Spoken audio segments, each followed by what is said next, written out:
Hi, everybody. I'm Bryan Norcross, along with Luke Dorris. This is podcast number 13 of Hurricane Season 2020 and number 51 in our series.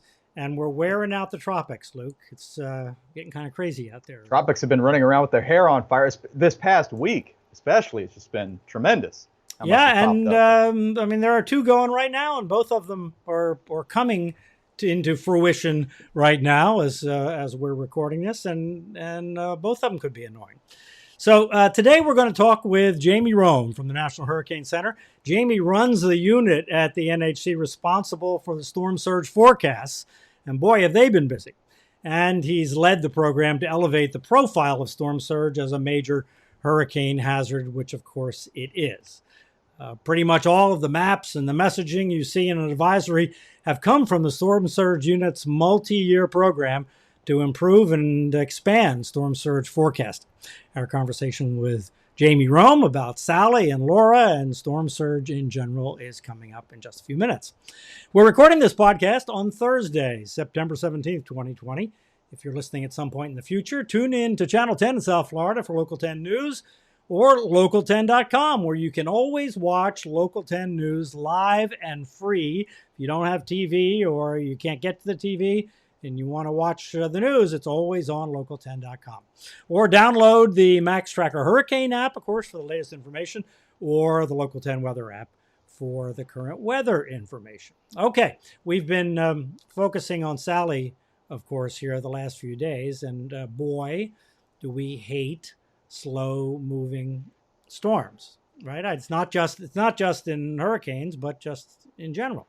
Yeah, the problem comes in the forecast. And if you've got this storm that's out there wobbling around and barely making a move, you don't know where the center is going to come. And of course, the worst of the impacts, everybody wants to know where that will occur, will be near and to the right of where that center comes ashore. So if you've got this thing that's just dawdling along out there, sometime, Sally was out there for over a day trying to figure out where it's going to go, even though it's so close to the coast, you just can't do it. And it drives because there's no dominant flow, I think is the main thing, right? When you have like a river of air in the atmosphere, that river is taking the storm, and you forecast the river right, you kind of get where the storm is going. But when you don't have that, then it can be internal aspects of the storm that affect where it goes. And it can be small, very difficult to measure, or even impossible to measure aspects of the atmosphere, that there are little details in the atmosphere that direct it where it goes. So that's what makes it tough. Something else that's struck me about Sally, you spoke to Dr. Louis Uccellini earlier this season about this, and that is the climate change connection. Now, you can never take one storm and focus, this means this about climate change. But could you toss it into the heap of, hey, we're checking some boxes here. It's another slow-moving storm. It's another one that produced tremendous amount of rain. And it seems that the consensus effect of climate change in the term of hurricanes would be slow-moving, more rainfall. And just a question, just curious about that, how it'll be studied down the line. We don't know right now, I assume, is the answer.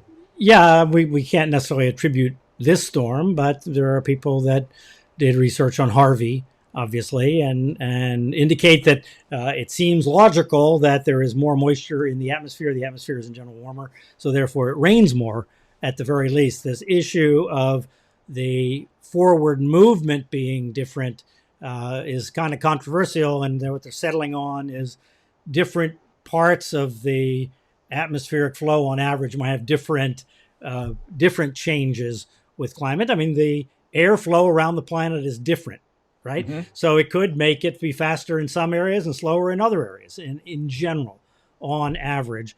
But the main thing is when you live in a flat place like the Gulf Coast with storm surge, high propensity of storm surge, it's obviously all a problem. But Sally, was really, the forecasts were unusually bad. The models were kind of all over the place, and I don't recall any model kind of winning that and having it be so far east. East of Mobile Bay.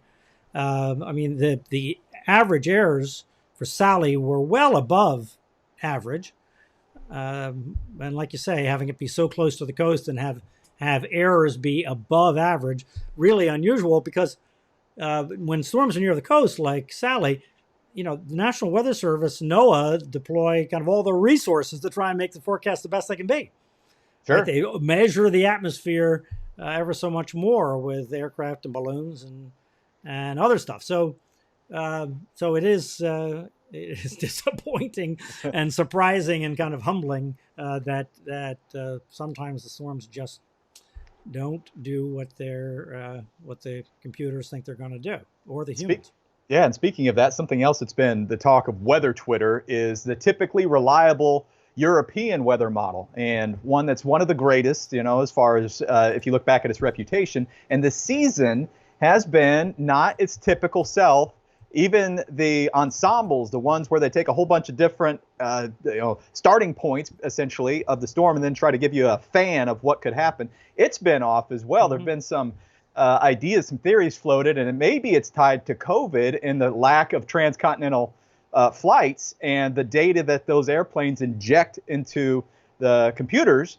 With that lack, that could be an issue. There was also a big upgrade that was done to that model at the beginning of the season, I believe, and they're not sure if maybe that's contributing to it. But as a whole, it's interesting to look back and say, the season, we haven't had, period, one kind of standout, typically reliable weather model. It's been keeping us on our toes. All over the place. Yeah, and the Euro has been kind of crappy, notably crappy on occasion.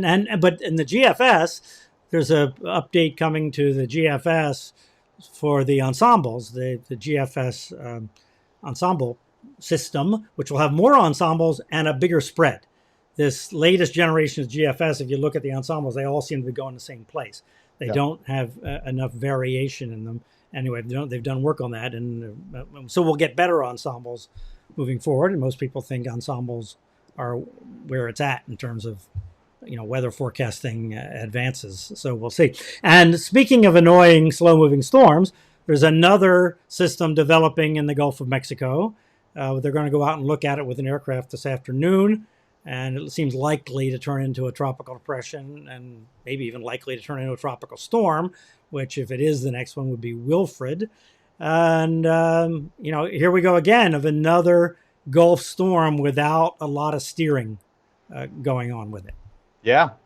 And on top of that, after it's, whatever it becomes, we're into the Greek alphabet. If it does develop right. For the second time in history, the other time was 2005, we're into the Greek alphabet. And I saw yesterday that the WMO has finally come out, maybe it's been out, I just saw it, and released that if there is a strong damaging hurricane that takes on the Greek alphabet letter, they won't retire it. So no matter what happens, if you have Hurricane Alpha, there will still be an Alpha down the line. And the reasoning is that they don't think that this Greek alphabet is going to be used enough to warrant retirement of the letters. Yeah, well, I mean, that makes some kind of sense. I still don't think it's the ideal system. I think they'd be better off to have a 7th list of names and just tap into that.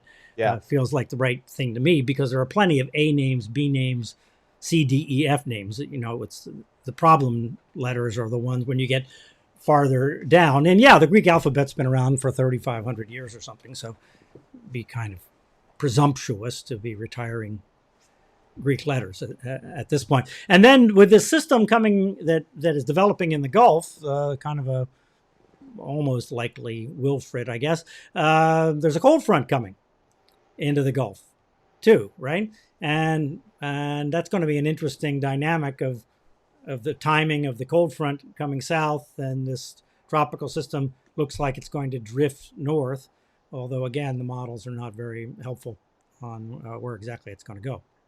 Yeah, what'll be interesting too, you speak of that cold front, is sometimes you get a front that parks out, and this one's unusually far south from what the models are putting out now for this time of year. They have this vorticity, this spin along that front, and sometimes if they have enough time over the water, they can spin up systems too. So that's something else that we're going to have to watch, probably the Western Atlantic and the Gulf of Mexico. Yeah, especially in a year like this, where this reminds me of 2005, where everything that thought about spinning turned into something. I mean, stuff that you would just look at and go, that's just a smudge. That's just not, it would start spinning.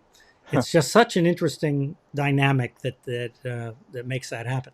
And then we have Hurricane Teddy out there, which is 120 mile an hour hurricane. Hurricane hunters are out there right now. Last I saw, that looks like the right number. Kind of heading in the direction of Bermuda once again. I mean, you got to be stupid unlucky to live on a little tiny island in the middle of the ocean and keep getting run over by hurricanes. It's really bizarre. Not that we know that this one is going to get, that they're going to get run over again like they did with Paulette, which went with the eye went directly over Bermuda, which was crazy. But then after Bermuda, there's the question of northern New England being affected by this, which would be unusual to say the least. Yes. Well, it's too far out to know right now. What seems to be happening is there's this upper level low, and you get it pinches off. Where and how it pinches off, and it kicks, if it's going to kick Teddy to the left and wrap it around and swing it into the northeast. Doesn't seem likely, but we don't know. It's not impossible. So it's something to watch. It's not like we never saw that happen before, as in Hurricane Sandy.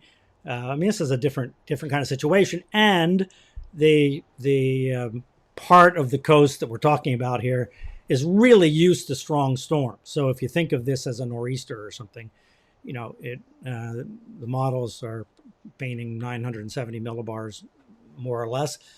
That's a strong storm, but this is like a strong nor'easter, and it's a very rocky, high coast. It's not like the Gulf Coast or the Florida coast or something like that, where you have all this stuff sitting right at water level. They're really sort of built for strong storms, but still, any strong tropically based storm is a significant event. No question about it. Yeah. So anyway, that's going to be interesting, but that won't be until after the weekend. So okay, let's talk with Jamie Rhome, the storm surge specialist and the team lead for the storm surge unit. That's his title at the National Hurricane Center. He's responsible for storm surge forecasts that are part of the National Hurricane Center advisories. Hi, Jamie. Welcome back to our podcast. Yeah, it's good to be here. Thanks for having me. So let's get right to Hurricane Sally, and then we'll talk about storm surge forecasting in general. So we have this slow-moving, tortuous hurricane, which means that the winds have longer to push water ashore, and that is they make more storm surge. And also, there's super weak steering currents, so the landfall point is less certain. It's kind of a storm surge forecaster's worst nightmare, isn't it?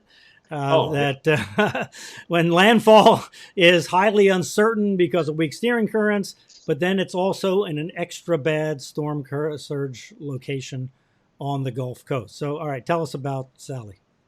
Oh, I mean, this is a storm surge nightmare because the slow forward motion is like if you ever spun a top, the old toy, a top, and when it sits there and it starts to wobble erratically, and you try to predict where the toy is going to go, it's almost impossible. And then on top of that, this section of the coastline is every tiny wobble is night and day in storm surge. And not only that, the numbers are big, so you can go from, in a situation like 10 to 15 feet, if it were going in the southeast Louisiana to if it moves, you don't get as much storm surge. So these are big numbers.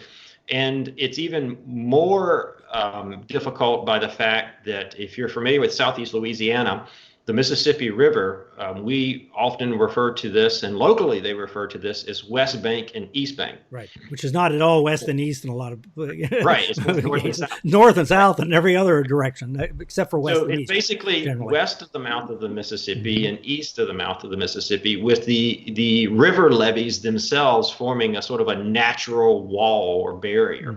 So if the storm goes West Bank or west of the mouth, you get huge storm surges over there, but not so much on the east side, and vice versa. And at one time, you remember that the center was aimed right at the mouth of the river, which means it was impossible to pick which side was going to end up getting the impact. So a true meat grinder of a storm.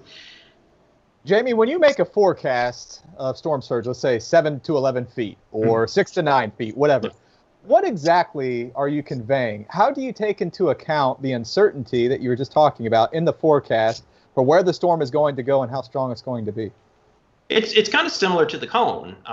So we take the official forecast, the skinny black line, as so many people like to refer to it, and then we build alternate scenarios based off our typical error in that forecast. And so there's tracks to the left of the official forecast, there's tracks to the right, there's stronger tracks, there's storms that are bigger than the forecast because size is really important for storm surge, and then forward speed is altered to get the timing with the tide down. And so when you look at this, it really looks like the cone. So you can envision like several tracks that basically represent the cone. And then we run a storm surge model. The model we use is called Slosh, and it, on average, about 650 unique scenarios. So if you can envision, the model running 650 different hurricanes at the coastline.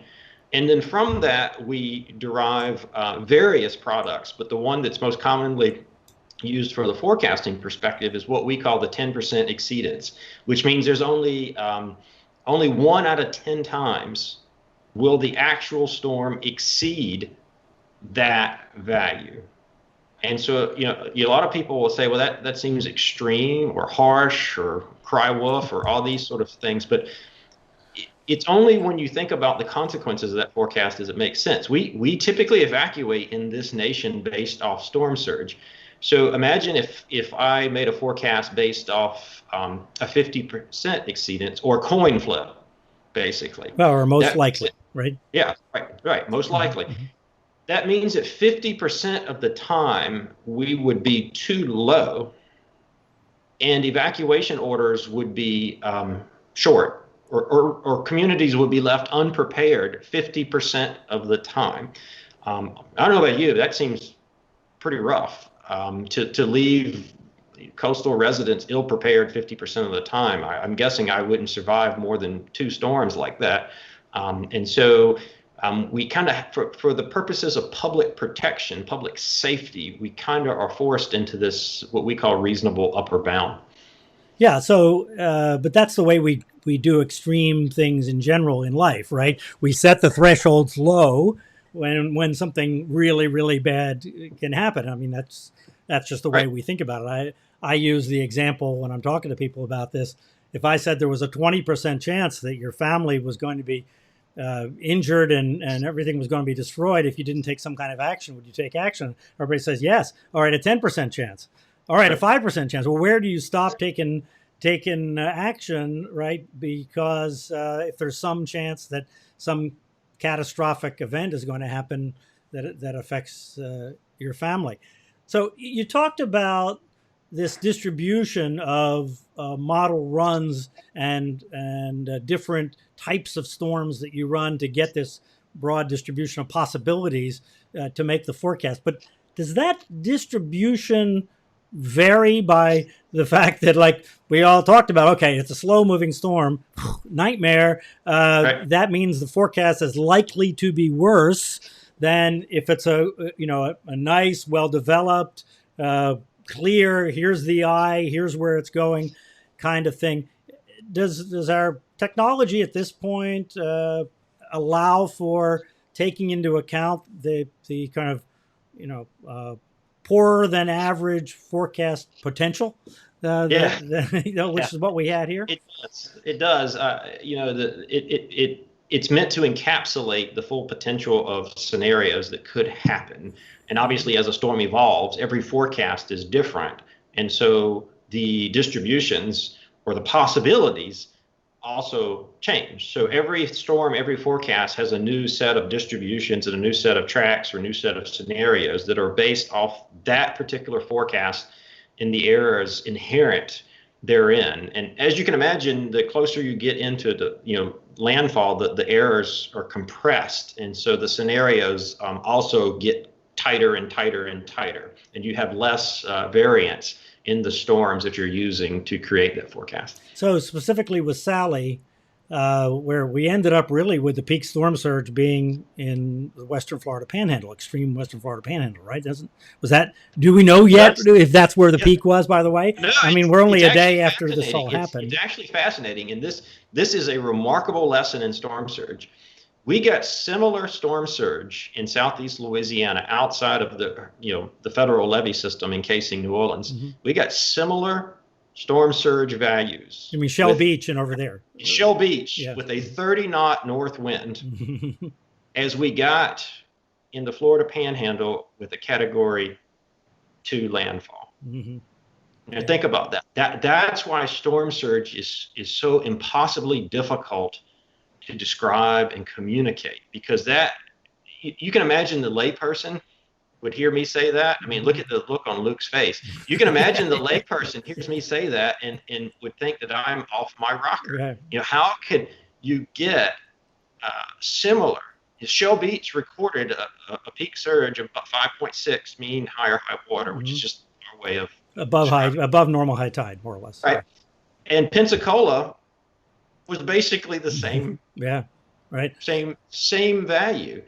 And there's actually higher surges in southeast Louisiana that weren't recorded. There was actually a levee overtopped in southeast Louisiana. I bet you people didn't know that either. So down in Plaquemines Parish, somewhere down there. St. Bernard's Parish. It was St. Bernard's Parish, right? Oh, I saw the Delacroix Highway was overtopped down there. So when did just thinking about Sally, I mean, because obviously the focus right now is on Pensacola. I mean, this water still hasn't completely gone down because of all the river flooding that's coming down to the coast.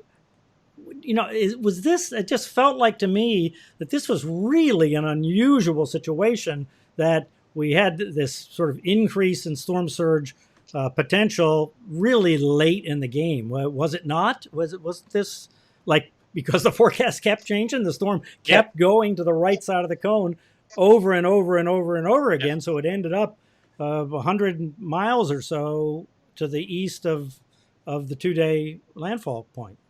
Yeah, I mean, it was an insane situation because as we moved from southeast Louisiana to the Florida Panhandle, there was Mississippi and then there was Alabama. In both of those locations, I mean, some of those locations, you can look at them wrong and produce a 5-foot storm surge. Yeah, Mobile Bay. Mobile Bay. And at one point, we had it making landfall just west of Mobile Bay, where the eye wall on the east side, the radius of maximum winds, were going to go right into the bay, which for a Cat 1 storm is 10 feet of storm surge. So, I mean, what do you do? I mean, what do you do in that case if that scenario materializes from a timeline perspective? Because I have the evacuation clearance times. They were running out of time to call an evacuation, right? So you've got no choice but in that situation to sound the alarm, right? Right. Here it comes. You gotta call the evacuation and get people moving out of there. What actually happened is the storm made landfall east of them, obviously, which instead of blowing water into the bay, basically blew it out, and you got a negative, what people like to call a negative storm surge, or just a drawdown. Right. And so you can imagine the public is probably looking at this and thinking, these guys can't forecast. They forecast 10 feet storm surge, you get -5. That's a miss of 15. But you got to think of it in the sense that we're conveying risk for public safety. Like you're trying to communicate what the potential risk is in a given situation. Luke? Yeah, absolutely. On the National Hurricane Center website, you have several storm surge forecast maps. One of them is very visually pleasing. We love it on television. Right. It's called the Potential Storm Surge Flooding Map, or Inundation Map.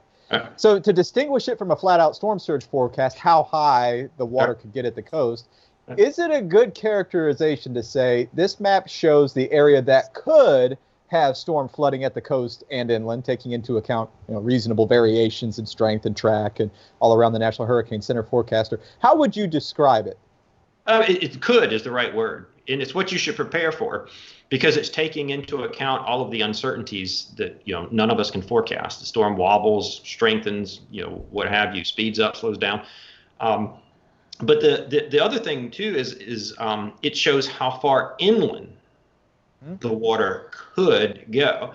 And this is a remarkable advancement in technology. Bryan remembers this back in the days, all we used to do was report or forecast the water rise at the coast. Mm-hmm. And it was left as a mathematical exercise to the user to somehow project that water inland, over topography with friction. Which was impossible to do. It's impossible to do. And so while we could and have been successfully communicating the risk of storm surge at the immediate coastline, we struggled for years to convey the threat as it moved overland and inland up rivers. Now, I'll give you a real world example of that. In Florence, the worst storm surge was in New Bern, a solid 100 miles inland. It takes an hour and a half for you to drive to the beach from New Bern. Worst storm surge was 100 miles inland. When I talked to the EM of Craven County afterwards, he said you would have to be living under a rock to not know storm surge was coming here, owing to that type of technology. So I think it's better to say both could and how it shows how far the water could go inland as well. Yeah, both. All right, I can tell that you spent a lot of time thinking about this and explaining the differences in the information that's in the inundation graphic versus the storm surge forecast, which is in a new graphic this year, but it's always been in the hurricane advisory. And I get it.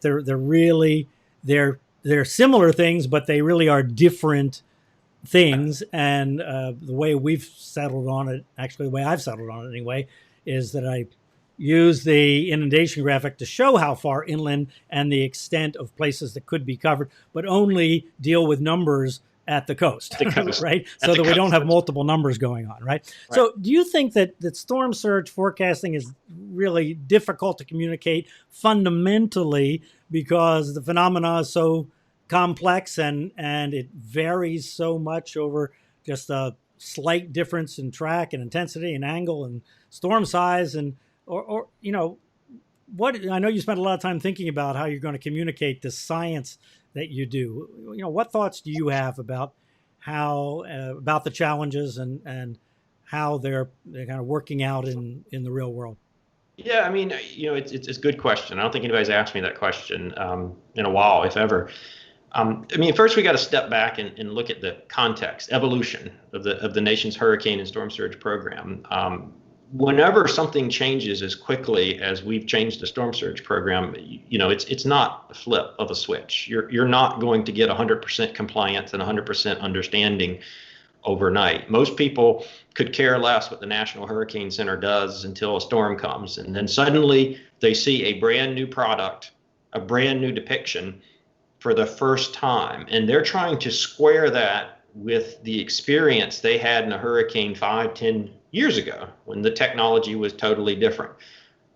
And mentally, in their minds, they're different, right? Mm-hmm. And what does psychology tell us? If people see conflicting information, they're going to reject the new one.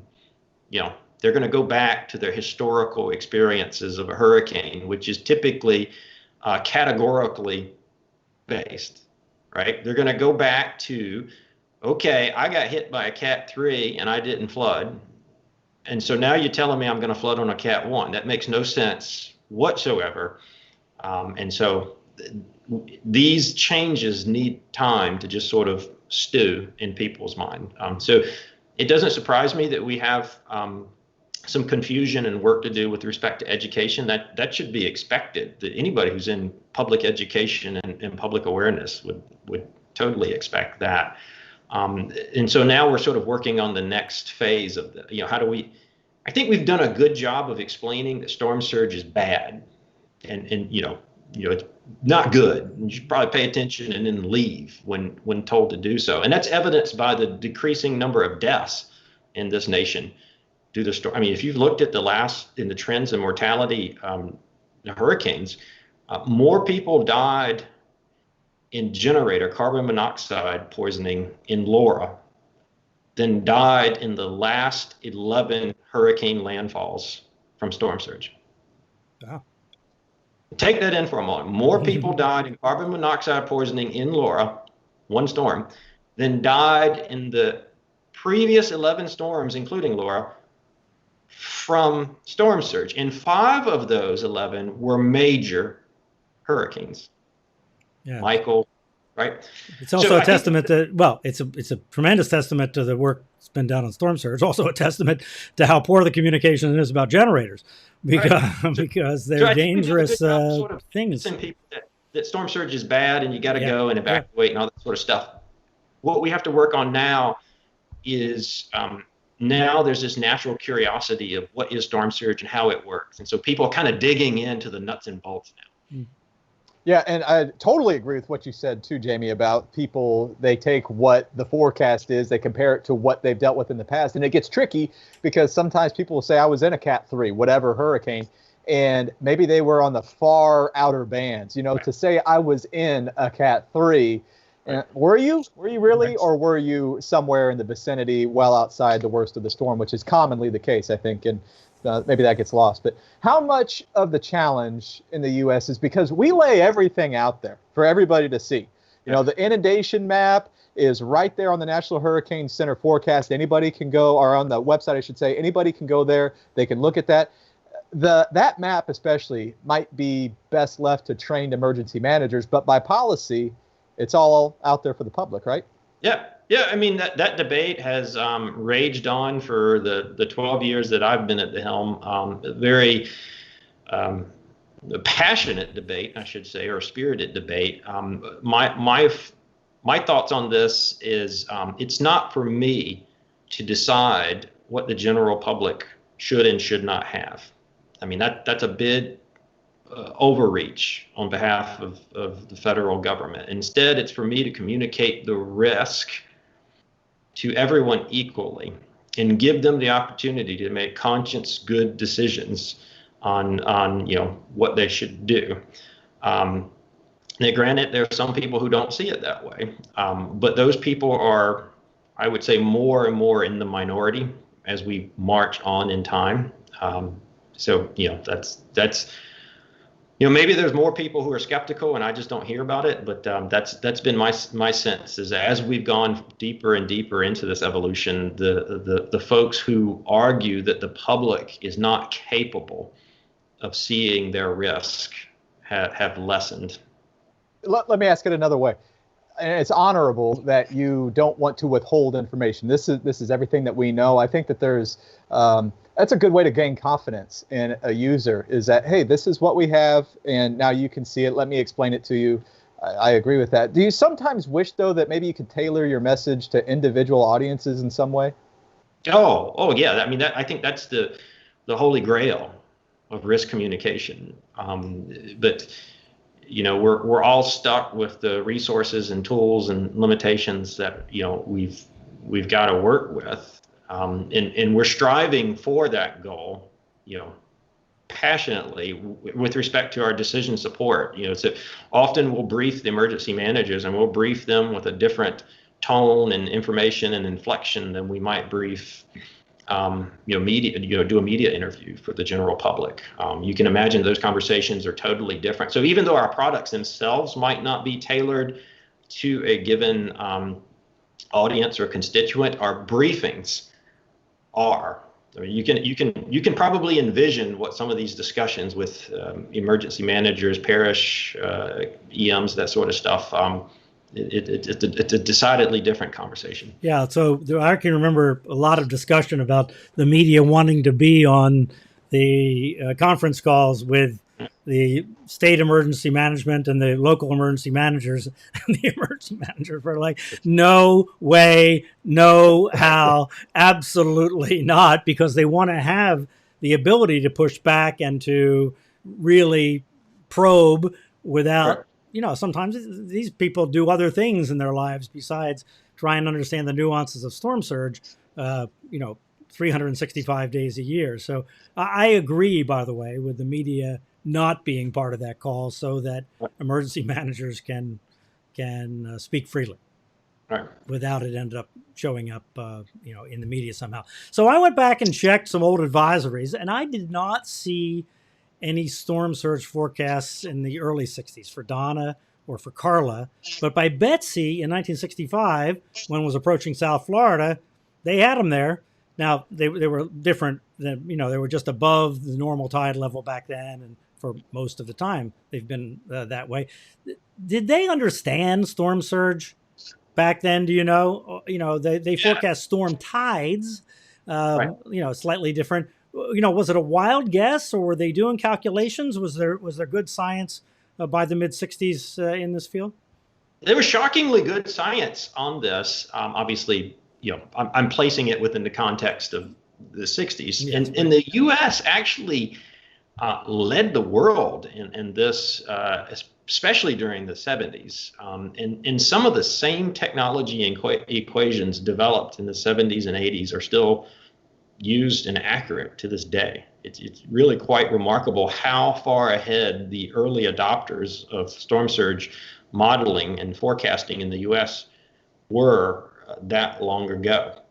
And then we went into the 90s, which, outside of Andrew, which wasn't a huge storm surge event, because we were lucky where it hit, right? It was a huge storm surge, but it happened to hit a place that people weren't at the time.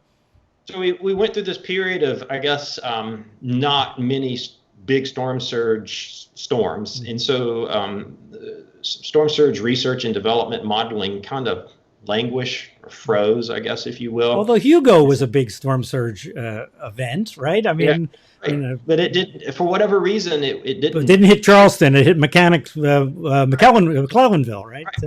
Right. Yeah. And so, we just went through this period where it just sort of languished, if you will. And Ike was really the storm that, we had Katrina, and there was a little bit of innovation after Katrina. That's when we went to our probabilistic approach with slosh. And then Ike, from a public products, and communication, Ike was the straw that broke the camel's back. And that's when we knew we had to do something, because if I remember correctly, I think we were predicting 20 to 25 feet on the Bolivar Peninsula, and people didn't leave. I mean, how often do you see us forecast 20 to 25 feet? I mean, short of it was the Cat 2, which was the confusion point, right? It was the Cat 2 issue with the monstrous storm surge forecast was, again, that disconnect you were talking about. Right. So that was when we knew we had a problem, because you're rarely going to see values 20 to 25 feet in our public advisory. And yet it still didn't move people. That's when we knew that simply conveying the numbers along the coastline just, wasn't enough, and we had to do something different.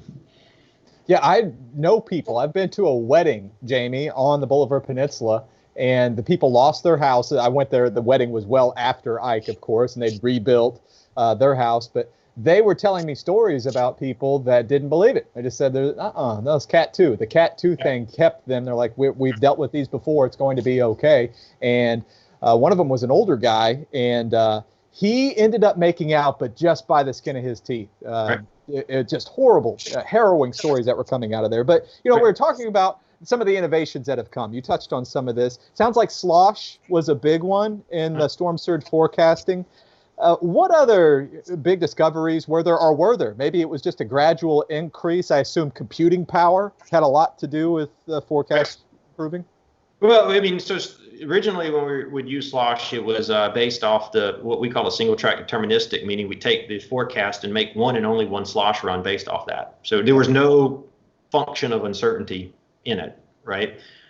So advances in computing have enabled us to now do this ensemble approach where we can run on average 650 unique storms at the coastline, and then from that you can derive a myriad of probabilistic answers, and you can look at all sorts of things like what's the probability of a levee overtopping, and so you can imagine the types of decision support I can do is now far greater. But the other big one was this inundation mapping, the ability to project how far inland the water can go versus just saying it's the water rise at the coast is going to be 10 to 15 feet. And, you go figure it out for yourself, whether that's a block inland or, 30 miles inland. right? So in Maine, it's a row of homes inland. In Southwest Louisiana, it's 25 miles inland. And before, it was just left to the user. It was left as an exercise to the user to figure out whether or not that water was going to come inland far enough to impact them. So inundation mapping, I think, really changed the game with respect to communicating how far inland it could go. Yeah, it sounds like definitely sophisticated. The slosh model too, with all the different runs and scenarios that you guys play out. I went to school at the University of Oklahoma. It's a premier severe weather school, for tornadoes and severe thunderstorms.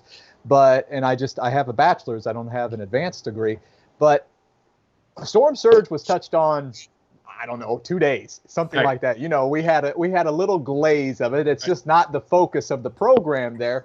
But do they teach us stuff in other meteorology schools, maybe FSU or something? It doesn't seem like there are that many storm surge specialists around. There isn't, and it's hiring for me is really, really hard because you have to know oceanography and meteorology.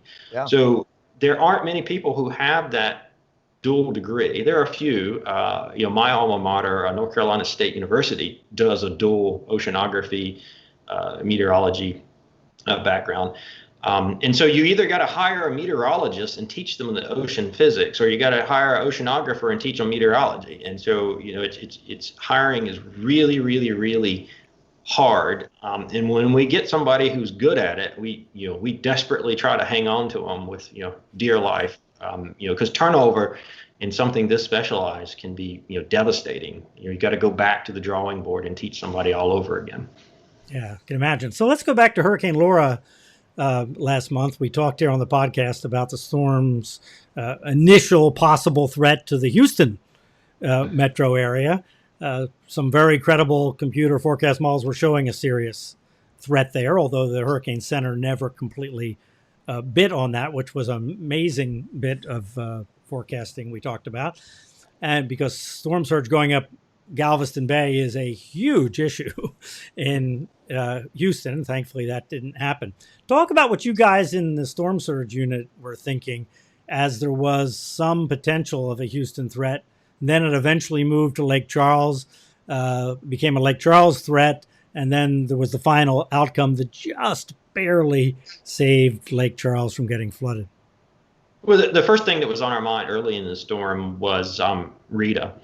In the horrific evacuation scenario that played out. Now, granted, some of that was Katrina, aftermath of Katrina, but still, a straight shot into the Houston Galveston area is you're looking at 2 to 3 million people asked to go, and then Rita, probably some extra ones would go just because it's a scary damn thing.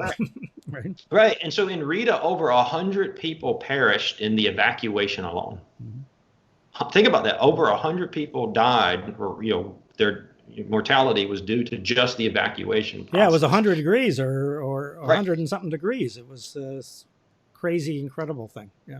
So, we were desperately trying to ensure that any evacuations for the Houston Galveston area were surgically strategic and orchestrated. So that was the first thing, is to make sure that, it didn't spook the herd, if you will.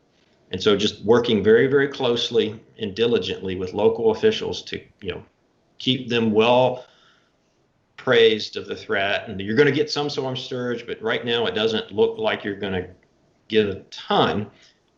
And the new P surge is what let us do that. Right? Everybody talks about how the 10% exceedance of the reasonable worst case is terrible. But think about it, when we're briefing Houston, I could brief them and say, look, even if I run a storm on the far left-hand side of the cone, I still don't get storm surge in your area.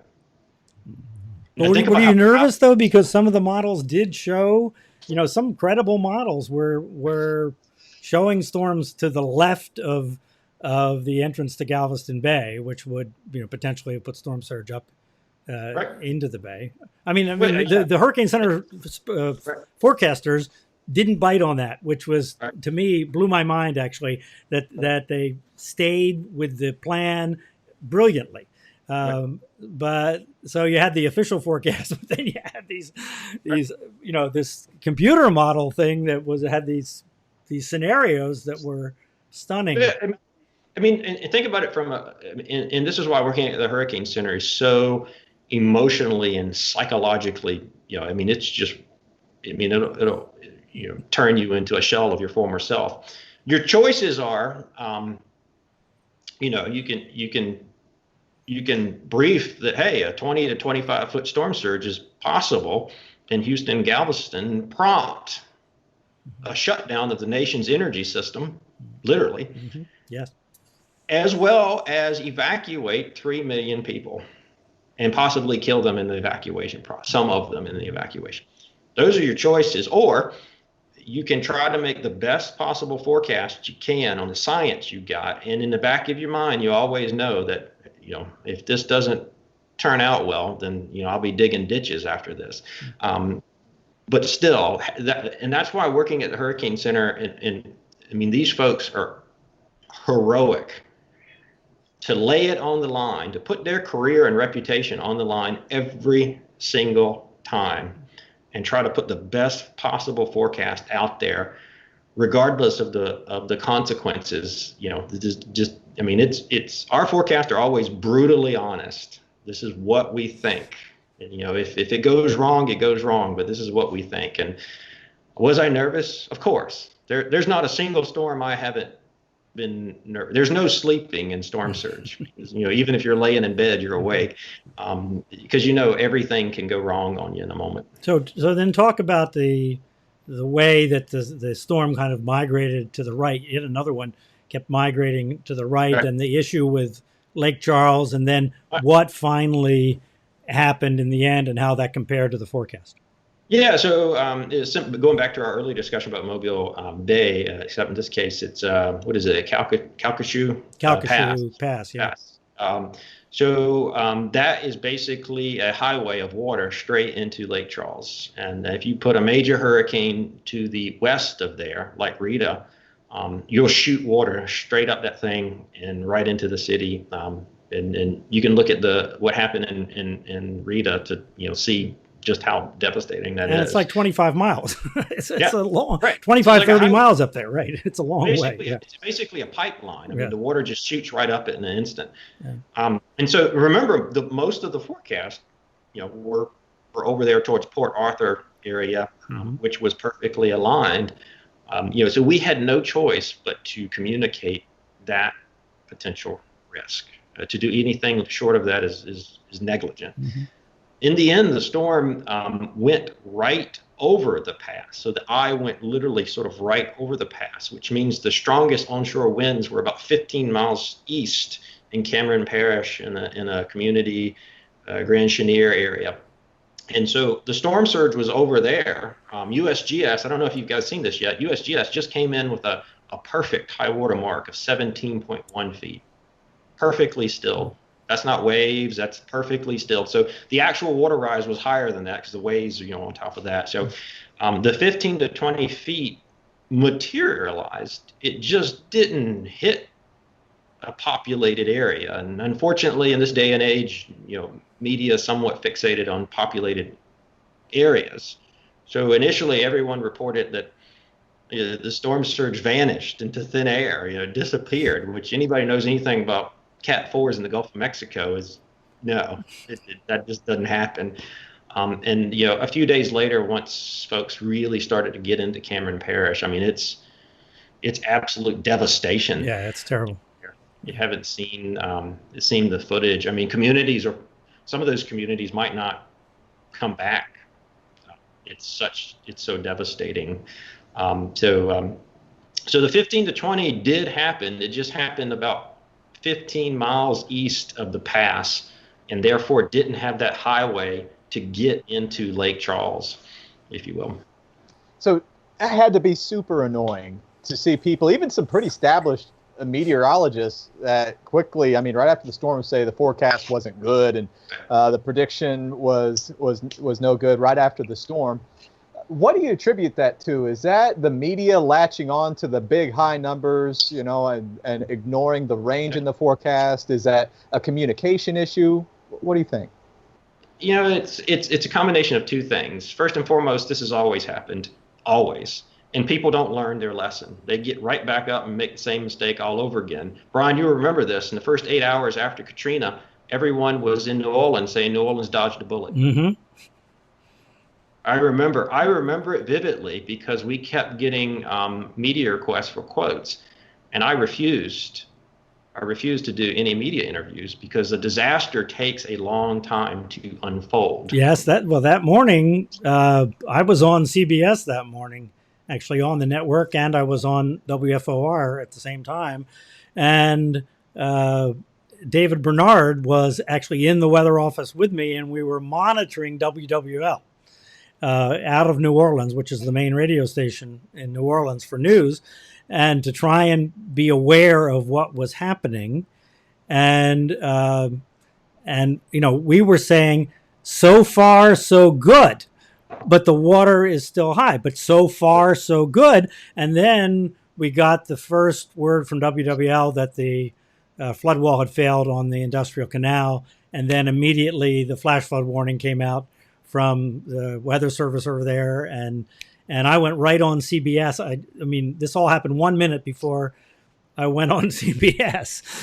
And I said, we're just in of a flood wall failure and serious flooding on the east side of New Orleans and so forth. And then it was all downhill from there, of course. But you're absolutely right. And the same thing happened in Andrew, by the way. That Monday morning after Andrew, the national media, it was in downtown Miami, said that Miami has dodged a bullet. Well, downtown Miami did dodge a bullet, but there were no bullets dodged in South Dade, obviously. So I think you had it right, Jamie. The fact that the media tends to concentrate, obviously, in the cities and so forth, and they're too quick to say it wasn't what was expected in the downtown area, but that doesn't get to the point. Yeah, and the other thing that's contributing this, Luke, to fully address your question is, social media has created this desire to, competition to be first, to be the first person to say something, the first person to tweet something, the first person to have a graphic. Everybody's grasping for unique content at the expense of quality and at the expense of accuracy. And I think people were so desperate to be the first ones that they went to that single tide station at Cameron, that single tide station, and were duped by it. The peak surge is never, ever, ever recorded by an in situ station. Never. I've never seen a landfall yet. Same with wind. The peak wind speed is never, ever, ever reported. And since you're from Oklahoma, you'll appreciate this. So I'll speak in your terms. How many times have you seen EF4 winds reported in an ASOS station? Yeah, exactly. Yeah, it doesn't happen. Doesn't mean that the tornado wasn't there. It just requires a damage survey to fully understand the magnitude and extent of the disaster. Yeah, they even take it a step further. If you have a mobile Doppler radar that records EF5 level winds, but it doesn't cause EF5 level damage, it's not an EF5. So they go straight. That's a different scale. It's a damage scale rather than a wind scale. So a little bit different. But you touched on what actually happened with Laura, and the storm surge forecast ended up being very good. 17.4, I think, is the number that you just said. What is the process to go out and verify storm surge? Is it looking for high water marks? What else do you guys do? So this is one of those things Brian talked about earlier, technologies in the 60s, whatever. It still sort of exists, this old school boots on the ground. What happens is if there is a structure standing and the walls aren't blown out, any water that goes into that structure is stilled, meaning the waves are dampened out, and you get this really perfect mud line on the wall or in the cabinets. This perfectly stilled straight mud line is what's called a high water mark. Sometimes it's a seed line or a grass line. And from that, we can send a survey crew out to survey in an incredibly precise measurement of the height above both a vertical datum surveyed and the height above ground. And then from that, we use a model hindcast. In this case, we use slosh, not to run in a forecast mode, but to run in a forensics mode. And we tune it to those high water marks so that we can fill in the gaps between, Oh, wow. and especially in the case of that 17, well, I should say National Weather Service survey crew got a 16 and a half foot high water mark, 2.5 miles inland. So do you think it was 16 and a half at the beach? Yeah, it's not likely. Right. So, but there was nothing left at the beach. When I had the survey team go to the beach and look, there's nothing left to, blew everything away, basically. But using that 16 and a half and the 17.1 from USGS, we've tuned a model hindcast, and all indications are the peak surge was about 18 to 20 feet. Yeah. I actually did a storm surge survey just for myself in Super Typhoon Haiyan. We landed at the airport there, which is on kind of a peninsula to the east of the city of Tacloban. And there was a city hall in one of the neighborhoods over there. They have the cities are divided into these various neighborhoods.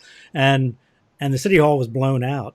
And so I kept going up the stairs looking for where there had to be a line. I said, there has to be a line in here because I can see that all this is blown out and storm surge obviously came through here. Where was the line? Where was the line? And I finally found grass on the ceiling of a closet on the second floor. Right. And so I went up the stairs to the third floor. It was a three-story thing.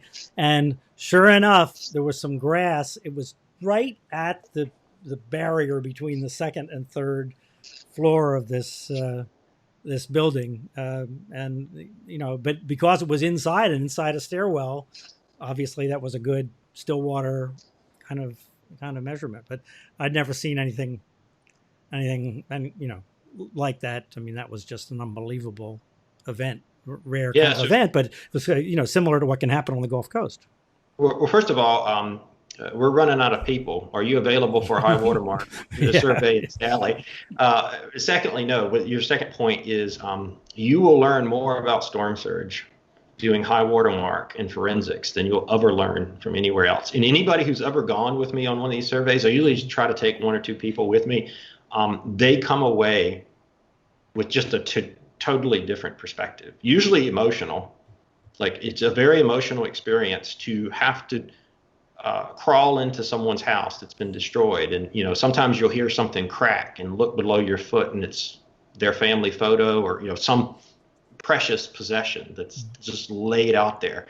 I mean, that's the most vulnerable you ever are as a human, is to have everything you own just strewn out like that, just out in the elements. So it's a very emotional and powerful experience if you ever get a chance to go on one of these. But the power of, you see the strangest stuff. I mean, Brian, you probably remember this after Andrew. You see the strangest stuff in trees and think, how in the world did it get there?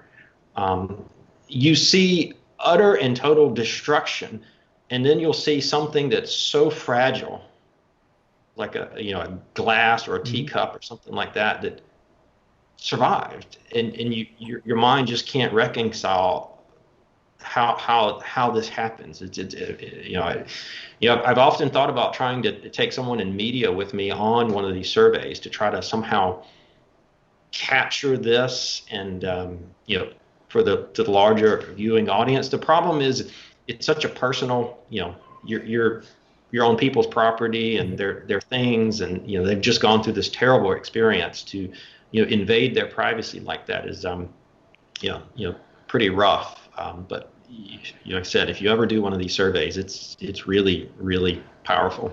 Yeah. When I was a kid, there was a storm in New Jersey, which today we call the Ash Wednesday storm. It was not a hurricane. It was this horrendous nor'easter that sat right at the Jersey shore, and it devastated the southern half of the New Jersey coast, and we went down to see my aunt and uncle's house in Wildwood, New Jersey, which sat on the bay side of it. And they had two houses. There was a big house up on pilings, and there was a smaller house next to it. They rented one or the other. The smaller house was completely gone, just completely wiped away. It was at ground level. The house on the pilings had damage, but it more or less survived, as I recall. But the thing that sticks in my mind is, as we were driving back from that sort of peninsula that stuck into the bay, we passed by, and I look over to the left, and the kitchen wall from that little house is there, sitting there, with the picture still hanging on the wall that was in the kitchen behind the table, yeah. Right? Like the whole hunk of kitchen wall was there. The rest of the house was completely gone, but that wall survived with the picture hanging on a nail on the wall. It's crazy. As a scientist, it's really hard to square what you see in these damage surveys. It's hard to reconcile. And Bryan, you'll know this story because you've seen some of my presentation at conferences. One of the most powerful things I ever saw was after Irma in the Florida Keys. You're sort of walking along doing the survey, so you're all business, trying to do this in a scientifically sound way. And I looked down, and there was this waterlogged Winnie Pooh toy, and it hit me like a ton of bricks. The veneer that you have to not be emotional, be a scientist, was totally stripped away by this small toy, and that's when it's real. For the people who go through this, it's real. And Bryan, I actually found the owner of that really? Winnie the Pooh toy, or rather their parents, and so was able to have a conversation with them, about what they went through. So that was a cool little story. Just to sort of show, this is real. This is real people's lives and possessions. Yeah, and it's bottom line. It's a challenging business. And frustrating at times business, I'm sure. Jamie, congratulations on the work that you guys have done there, and the way you've advanced the science into the public arena. It's great. Well, thank you so much for the opportunity to explain it. There's, for whatever reason, a sudden uptick in curiosity, interest in storm surge. So an opportunity to speak, free form like this for roughly an hour is golden from my perspective. So thank you so much. All right. Well, we appreciate your work. We appreciate having you here. Thanks very much. Thank you, Jamie. So Jamie and his team have made tremendous progress, in making storm surge forecasts. But first, they're dependent on the forecast of the storm in general being pretty good, and then communicating it to people is tough. It's just complicated. You can imagine here in South Florida trying to communicate the variety of storm surge possibilities. Yeah, it's extremely challenging. It's tricky business. And I mean, even for those of us that look at this, still have to take some mental horsepower to put to a storm surge forecast to try to make a sense about what it means for you. And I think it may be one of these things where we've talked about this before, where the science is exceeding the ability to communicate it well. And it's really challenging to get out the proper communication with the storm surge forecast. But the scientists over there are doing a wonderful job. Jamie and his crew with the slosh and the inundation map, all the strides that they've made, no doubt have saved lives. Yeah, and if you just think about going back to storms that we're some people here are familiar with, Hurricane Wilma in 2005, that was a kind of a weird situation because the wind came from the south. So in Biscayne Bay, it pushed all this water up against the islands in Biscayne Bay, and to some degree the west side of Miami Beach, but it didn't put a big surge against the mainland. It was just this slightly west of south kind of flow, where normally we think of in South Florida, the biggest surges being where Andrew put it in South Dade because of the big opening between Key Biscayne and the north end of the Florida Keys there in Biscayne National Park. There's that big hole there where the water from the ocean can come into the bay. And then that surge pushes all the way over across the shallow bay into South Dade. That's where the 20-foot potential storm surges are for metropolitan South Florida. South of the coastal ridge, I think we've talked about this before, and as susceptible to surge as southwest Florida is, mainland Monroe, isn't it possible that there could be a surge that could technically go all the way across Florida that would be south of the coastal ridge? Yeah. So the ridge ends at today's Cutler Bay, and Homestead, Florida City, Goulds, Princeton, the Redland, there is no coastal ridge protecting them. Yeah. So you get a big enough surge that comes in south, in the area of Turkey Point, and there's nothing to stop it. If it's it has to be a huge surge, obviously, but it's flat. It's flat and it's kind of downhill going into the Everglades. So yes, it's potential. There is the potential of getting storm surge all the way across the southern peninsula, which spooky thought. Yes, it is. It's a scary thought for sure. I've varied over the years trying to figure out how to describe what those storm surge forecasts are predicting. And these days, I generally say the height of the water above normal high tide. It's extra tricky because people just don't deal with this very often, right? People understand wind and rain because the wind blows every day. It rains heavy a lot, but storm surge is something different. So finding the right consistent words has not been trivial for sure.